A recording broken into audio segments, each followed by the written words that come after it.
The United States and Poland issued a joint statement ensuring that if Putin uses nuclear weapons in Ukraine, the United States and its allies will respond with full force in the war.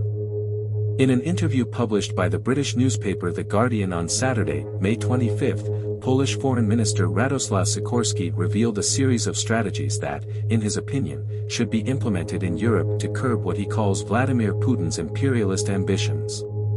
Among the various strategies presented, the highlight is the urgent and immediate increase in European defense investments to ensure that all NATO member countries reach the threshold of 2% of GDP invested in this sector. He also proposed the creation of a permanent European mechanized brigade, composed of 5,000 troops and hundreds of vehicles and aircraft, which would act as a rapid response unit in military emergencies and also serve as a core for the formation of a much larger European army in the event of an imminent invasion. Minister Sikorski also stated that, unlike the United States, Poland supports Ukraine's right to attack military targets within Russia. According to the Ukrainian government, the Pentagon has prohibited Ukraine from using the weapons and ammunition being delivered within Russian territory, allowing their use exclusively in Ukrainian territories currently under Russian military occupation. Ukrainian President Volodymyr Zelensky argued that this prevents Ukraine from targeting Russian weapons and ammunition depots within Russia, giving Putin the freedom to concentrate large forces along the Ukrainian border, which facilitated Russia's new offensive in northern Kharkiv in early May this year. If not for this restriction, weapons like the HIMARS could have been used against the large concentrations of troops, weapons, and ammunition that Putin has amassed along the Kharkiv border. Putin, aware of this prohibition, exploits the situation to gain a tactical advantage in cross-border attacks in Ukraine. Among all the points addressed by Sikorski, the main one was the urgent rearmament of Europe. Poland is the European country that invests the most in defense, with about 4% of its GDP allocated to the sector, surpassing even the United States, which invests 3.5% of its GDP. However, many countries are still below the 2% threshold stipulated by NATO, such as Germany, with only 1.6% of its GDP. According to the Polish minister, the crucial point to counter Russian expansionism is the joint increase of these investments across the alliance, accompanied by a strong expansion of the European defense industrial base, especially in the production of ammunition.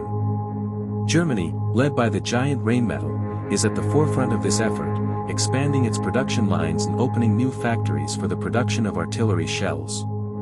According to German Chancellor Olaf Scholz, Rheinmetall alone is capable of producing more 155mm artillery shells than all the ammunition factories currently operating in the United States, with the German factory planning to double this production over the next 2 years. To strengthen the defense industrial base in Europe, Sikorski advocates for long-term contracts with these factories, with a duration of 5 or more years, rather than the current 6 or 7-month contracts. Another point mentioned in the interview was Vladimir Putin's constant nuclear threats. For the Polish government and other NATO members, nuclear weapons should not be taken lightly, much less used as a means of provocation or intimidation. Just as a person cannot threaten to shoot a firearm at their neighbor, a country cannot repeatedly threaten to launch nuclear weapons against another country because of a war it started itself. Nuclear weapons should serve exclusively as means of deterrence, not intimidation, as Putin and other top members of his regime, such as former President Dmitry Medvedev, regularly do. Sikorski also stated that the United States assured him personally and publicly that if Russia detonates a nuclear weapon in Ukraine, even if it is a low-yield tactical device, the United States will attack all Russian positions in Ukraine with conventional weapons.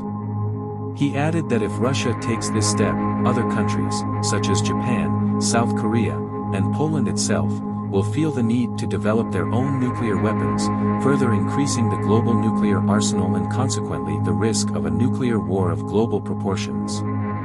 However, Sikorski doubts that Putin will actually do something of this nature, believing that common sense will ultimately prevail.